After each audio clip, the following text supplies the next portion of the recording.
सब्र कोई कमजोरी नहीं होती है, ये वो ताकत होती है जो सब में नहीं होती। हम वो हैं जो हमें हमारी सोच ने बनाया है, इसलिए इस बात का ध्यान रखिए कि आप क्या सोचते हैं। श्रेष्ठ होना कोई काम नहीं है, बल्कि यह तो एक आदत होती है जिसे हम बार बार करते हैं। यदि परिस्थितियों पर आपकी मजबूत पकड़ है तो जहर उगलने वाला भी आपका कुछ नहीं बिगाड़ सकता। आप जो भी करते हैं वो एक दिन खत्म हो जाएगा, लेकिन इसका मतलब यह नहीं कि आप कुछ करें ही ना। जो व्यक्ति अपने जीवन में कुछ कर ही नहीं रहा है वो एक मुर्दे के समान है। संभव की सीमा जानने का एक ही तरीका है, असंभव से भी आगे निकल जाना। किसी के सहारे मत बैठो। कुछ लोग मदद भी सिर्फ दिखावे के लिए करते हैं। अगर मेहनत आदत बन जाए तो कामयाबी मुकद्दर बन जाती है। सिंह बनो, सिंहासन की चिंता मत करो। आप जहां बैठोगे सिंहासन वही बन जाएगा। छोटी छोटी बातें दिल में रखने से बड़े बड़े रिश्ते भी कमजोर हो जाते हैं। मां चाहे पढ़ी लिखी ना भी हो, पर संसार का दुर्लभ ज्ञान हमें मां से ही मिलता है। फूल कभी दोबारा नहीं खिलते, जन्म कभी दोबारा नहीं मिलते हैं लोग बहुत सारे, पर एक मां का प्यार दोबारा नहीं मिलता। दुनिया में सबसे सफल इंसान वही है जिसे टूटे को बनाना और रूठे को मनाना आता है। जो दर्द तुम आज सह रहे हो, आगे चलकर वही तुम्हारी ताकत बनेगा। भरोसा जितना कीमती होता है, धोखा उतना ही महंगा हो जाता है। चेहरे अक्सर झूठ भी बोला करते हैं, रिश्तों की हकीकत वक्त पर पता चलती है। मैंने अपनी जिंदगी में सारे महंगे सबक सस्ते लोगों से ही सीखे हैं। कुछ मजबूत रिश्ते बड़ी खामोशी से बिखर जाते हैं। दुनिया का उसूल है, जब तक काम है तब तक तेरा नाम है, वरना दूर से सलाम है। जब तक आप खुद पर विश्वास नहीं करते तब तक आप भगवान पर विश्वास नहीं कर सकते। सोच को हमेशा अच्छा रखो, क्योंकि नजर का इलाज संभव है लेकिन नजरिए का नहीं। कहने को तो बहुत सी बातें होती हैं, पर असली सुकून चुप रहने से ही मिलता है। हर आदमी खुद को हमेशा सही और दूसरों को गलत सोचता है। समय तो होता ही है बदलने के लिए, ठहरती तो बस यादें हैं।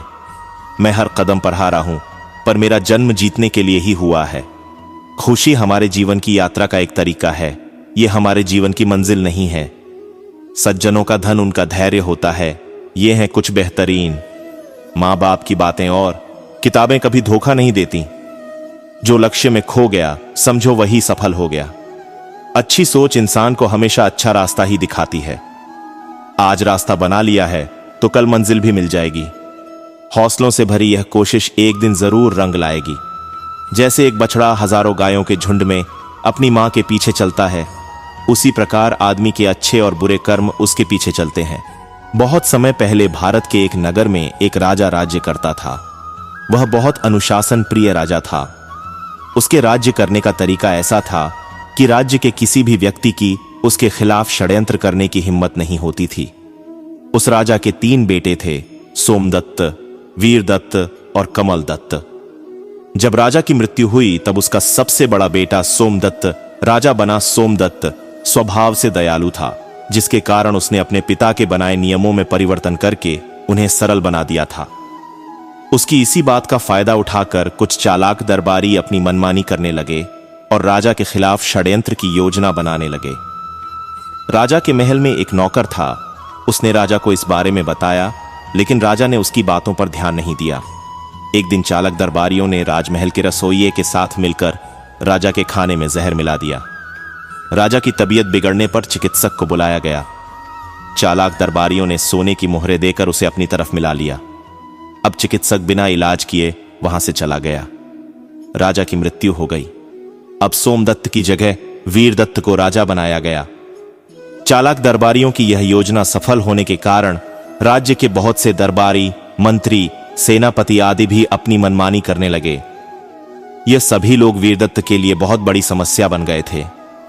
यह लोग मिलकर कभी भी वीरदत्त के खिलाफ षड्यंत्र बनाकर उसके बड़े भाई सोमदत्त की तरह उसे भी षड्यंत्र का शिकार बना सकते थे। वीरदत्त बहुत परेशान रहने लगा। उसे इस समस्या का कोई हल नहीं मिल रहा था। महल में रहने वाले उसी नौकर ने, जिसने सोमदत्त को षड्यंत्र के बारे में बताया था, जब वीरदत्त को परेशान देखा तो उसने उससे कहा, महाराज, यदि आप कहें तो मैं आपको इस समस्या का समाधान बता सकता हूं। वीरदत्त ने अपने इस नौकर की बातों पर कोई भी ध्यान नहीं दिया और उस नौकर से कहा, जब मैं और मेरे खास गुप्तचर इस समस्या का कोई हल नहीं सोच पा रहे हैं तो तुम तो एक नौकर हो। इतनी बात कहकर राजा अपने दरबार में चला गया। वीरदत्त ने कुछ कठोर नियम व कानून भी बनाए, लेकिन कुछ फायदा नहीं हुआ, बल्कि दरबारी, मंत्री, सेनापति आदि राजा द्वारा बनाए गए कठोर नियमों की वजह से उससे चिढ़ने लगे, क्योंकि यह कठोर नियम उन्हें राज्य में उनकी मनमानी करने से रोकने के लिए बनाए गए थे। कुछ ही दिनों में वीरदत्त के सेनापति ने राजा के कुछ खास गुप्तचरों से मिलकर एक षड्यंत्र बनाया। एक दिन सेनापति राजा को लेकर शिकार करने जंगल में गया। वहां शिकार करते समय राजा को जंगल में ऐसी जगह अकेले छोड़ दिया गया जहां खूंखार जंगली लोग रहते थे। जंगली लोगों ने राजा को अकेला देखकर हमला कर दिया और उसे मार डाला। सेनापति और गुप्तचरों ने राज दरबार में आकर एक झूठी कहानी सुना दी, जिससे राज परिवार को यह विश्वास हो जाए कि उनकी बहुत कोशिशों के बाद भी वह राजा को नहीं बचा सके। अब वीरदत्त की जगह उसके छोटे भाई कमलदत्त को राजा बनाया गया। अब कमलदत्त के सामने भी वही समस्याएं खड़ी थीं जो वीरदत्त के सामने थीं। राजमहल के अधिकतर कर्मचारी अपनी मनमानी में लग गए। कमलदत्त हमेशा षड्यंत्रकारियों से बचाव और कुशलतापूर्वक राज्य को चलाने के उपाय सोचता रहता था। अब तो वह राजमहल के किसी भी बड़े कर्मचारी पर विश्वास नहीं सकता था।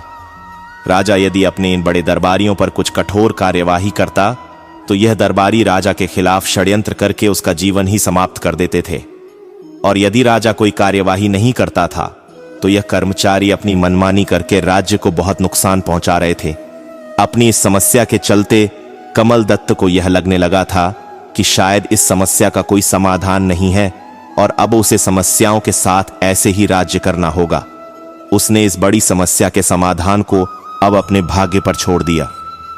राजमहल में रहने वाला वही नौकर कमलदत्त की इस परेशानी को देखकर उसके पास गया और बोला, महाराज, यदि आप आज्ञा दें तो मैं आपकी इस समस्या का उचित समाधान बता सकता हूं।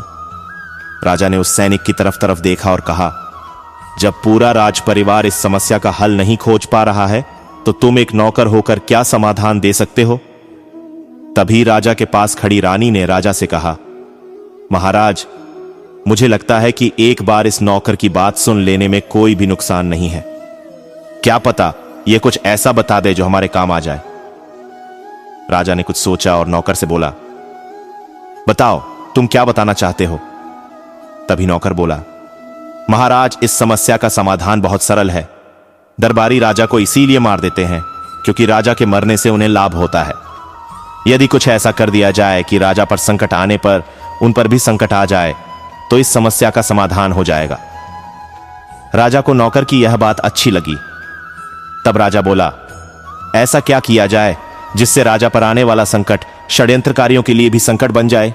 नौकर बोला, यदि आप यह घोषणा करवा दें कि जब भी इस राज्य के राजा की मृत्यु होगी तो उसकी चिता के साथ राज्य के सभी दरबारी, मंत्री, सेनापति तथा रसोइयों को जला दिया जाएगा। इसका परिणाम यह होगा कि आप जब तक चाहें राजा बने रह सकते हैं और उसके बाद आप अपने उत्तराधिकारी को राजा बना सकते हैं। ये षड्यंत्रकारी आपको कोई हानि नहीं पहुंचा पाएंगे। राजा को यह बात बहुत अच्छी लगी और उसने उसी दिन पूरे राज्य में यह घोषणा करवा दी। इस घोषणा को सुनकर सभी षड्यंत्रकारियों में खलबली मच गई। दूसरे ही दिन राजा ने कई ऐसे नियम बना दिए जिससे राज्य को कोई भी षड्यंत्रकारी नुकसान न पहुंचा सके। अब तो राजा की समस्या का समाधान हो गया। सभी दरबारी, मंत्री, सेनापति तथा रसोइया आदि राजा की सेवा में लग गए। राजा ने खुश होकर उस नौकर को अपना विशेष सलाहकार बना लिया। भविष्य में उस राज्य और उसके राजा को कभी कोई नुकसान नहीं हुआ।